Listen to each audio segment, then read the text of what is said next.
I didn't think it would hit this hard. I really didn't. I went in expecting another spin-off with pretty lighting and maybe a cool explosion or two. You know, something I could half-watch while scrolling through comments arguing about midichlorians. But then Andor showed up like a slow-burning freight train, and suddenly I was 4 episodes deep, emotionally attached to a brick wall of a prison guard, and whispering one way out in the shower like it was a mantra. There's something seriously wrong with how good this show is. And by wrong, I mean it makes everything else in Star Wars look like it was written by a committee of stormtroopers, missing the point as badly as they missed their shots. We used to get Jedi flipping through the air, and now I'm sitting here clapping for a guy giving a speech about spreadsheets and logistics. What even happened to me? When did a scene of someone nervously checking their earpiece become more thrilling than a lightsaber duel? And the worst part is, I can't stop thinking about it. It aren't just episodes, they're chapters in a slow-boiling rebellion. There's no chosen one, no destiny, just tired people forced to act because the Empire left them no choice. It's like someone took all the glossy Star Wars paint off, and underneath was this grimy, beautiful, terrifyingly human story just waiting to be told. Even the villains hit differently. Cyril Khan is somehow pathetic and terrifying at the same time. Like the guy who calls your boss over a parking violation, but also believes he's saving the galaxy. Mon Mothma's hosting political fundraisers like it's a death sentence. And Luthen is out here delivering Shakespearean monologues about burning his soul to light a sunrise for people who'll never know his name. That's not Star Wars. That's just raw. And yet it is Star Wars. Maybe the most Star Wars thing we've gotten in years. Not because of the ships or the score or the fan service, but because it understands what this galaxy was always supposed to be about.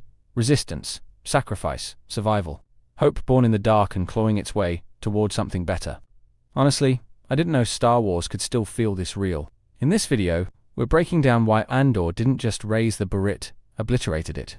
Why it ruined other shows in the best way possible. And why the galaxy needs more stories like this one. Grounded, fearless, and shockingly honest. If you've ever stayed up till 3 AM whispering just one more episode, this one's for you. You ever watch something and go, wait, when did Star Wars get this smart? Because I swear the first time I watched Andor, I just sat there blinking like I missed something. It wasn't flashy. It wasn't screaming lightsabers or force ghosts doing backflips. But somehow, it pulled me in harder than anything else from the galaxy far, far away. You start with a guy walking through rainy alleyways. And next thing you know, you're 3 episodes deep and emotionally attached to a guy stealing Imperial parts in a junkyard. Here's the weird part. Andor doesn't really try to be Star Wars the way we're used to it. There's no Skywalker safety net. No nostalgia trapdoors. It just drops you into this lived-in world and says, here, care about this guy who's morally compromised and doesn't want to be a hero. And somehow, you do. You actually care. And then it gets sneakier.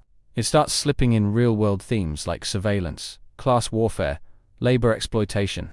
And it does it without waving a giant neon sign saying, message. Like when we see Cashin's hometown destroyed by Imperial mining. That's not just backstory. That's corporate colonialism playing out like a slow-motion collapse. And it feels disturbingly familiar. Every scene makes you lean forward just a little more. Even the quieter ones. Especially the quieter ones. Like that moment when Luthen monologues in the shadows about sacrificing everything for a rebellion he'll never see win. That's not just cool writing. That's Shakespeare with a blaster. And it makes you wonder, when did Star Wars stop making us curious? When did it start spoon-feeding us the same Chosen One prophecy story like we're toddlers in Jedi pajamas? Because Andor asks more questions than it answers. And that's exactly why we can't stop watching. Alright, we need to talk about the elephant in the galaxy. Because the second you finish Andor, every other Star Wars show starts to feel like it was written by a droid with a broken emotion chip. Don't get me wrong. I love seeing Ewan McGregor as much as the next prequel survivor. But you watch Obi-Wan Kenobi after Andor, and suddenly every line of dialogue feels like a rehearsal for a high school play. And the pacing. Oh man, the pacing. Andor gives you tension that builds like a pressure cooker. Book of Boba Fett gives you side quests about space vespers and a Rankin nap. It's like comparing a gourmet slow-cooked stew to a microwave burrito someone forgot to rotate halfway through. The frustrating part is, they clearly have the budget, the actors, the IP, but they keep playing it safe. Like with The Mandalorian, I love Din and Grogu, but how many times are we going to do the guy walks into town, shoots someone, and leaves with a sidekick plot before it turns into Star Wars Procedural Edition? It hits you when you rewatch it, when you know where it's all going. That Cassian Andor isn't going to make it out of this galaxy alive. That every choice he makes, every friend he buries, every moment of courage he claws together, is leading to one final mission he won't come back from. There's a quiet tragedy woven through every episode. It's not loud, it's not sentimental, it's just there, simmering under the surface. Like when Kino Loy finally breaks free from prison and admits he can't swim. That single line hits harder than an entire season of pew-pew action and Jedi mind tricks. Characters in Andor feel real because they suffer real consequences. Bix is tortured until she can barely speak. Marva dies off-screen and still delivers one of the most defiant speeches in all of Star Wars. And Cassian watches every one of them fall because they dared to resist something bigger than themselves. There's no plot armor here. No magic escape hatch. When people die, they stay dead. When a plan fails, people get left behind. That's what makes it feel grounded and devastating and human. It hurts more because it earns that hurt. And maybe that's why we need more of this. Because Star Wars used to mean something. It used to be about hope born out of suffering. But somewhere along the way, we stopped letting it hurt. And Andor brought the pain back. And somehow that made it beautiful again. Okay, now let's just take a minute to admire the craftsmanship on display. Because Andor is gorgeous. Not just visually, but structurally, narratively, spiritually. You watch it and you can feel the care in every frame, every camera angle, every line delivery like it was carved out of stone by someone who actually respects the audience. The prison arc alone is a masterclass in tension.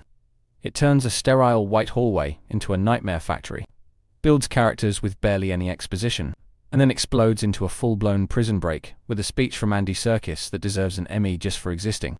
And then there's Luthen's monologue. The writing in that scene. The way he talks about burning his soul for a sunrise he'll never see. That's not just dialogue. That's poetry with scars. That's what happens when you give actors something worth saying. The set design is practical. The extras are believable. Even the background noise feels real. No over-reliance on green screens. No rubbery CGI clones doing cartwheels. It's like we stepped into a real place, where people bleed, sweat, and make terrible decisions that actually matter. And the best part is, it doesn't scream, "Look how cool I am." It whispers. It trusts you to lean in. It knows you're smart. And that trust is rare in Star Wars now. But Andor makes it look effortless. But here's the thing.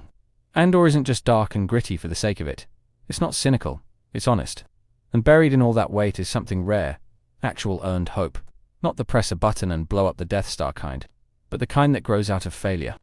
Out of people choosing to fight when there's nothing left to gain. That speech from Marva, "Fight the Empire."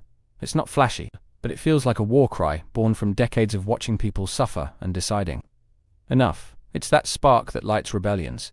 Not because they want to, but because they have to. And you see it in Nemik, the idealistic manifesto writer who never gets to see the rebellion he believes in. You see it in Mon Mothma, gambling her daughter's future so others might have won. You even see it in Cyril, a man so obsessed with control he spirals into something uncomfortably relatable. These aren't superheroes, they're people. Tired, angry, broken, but still willing to risk everything for a better world. And that makes their hope feel real. Not a fantasy, but something we might need in our own messed up little reality. Because if Andor teaches us anything, it's that rebellions aren't won in a single battle. They're earned one desperate, defiant step at a time. And that makes the hope, the real kind, feel like something worth believing in. And yet, we know how this ends.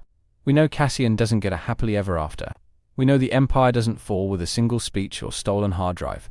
We know that even the greatest sacrifices might be forgotten by the next generation chasing a shiny new Skywalker. But Andor doesn't shy away from that. It leans into it.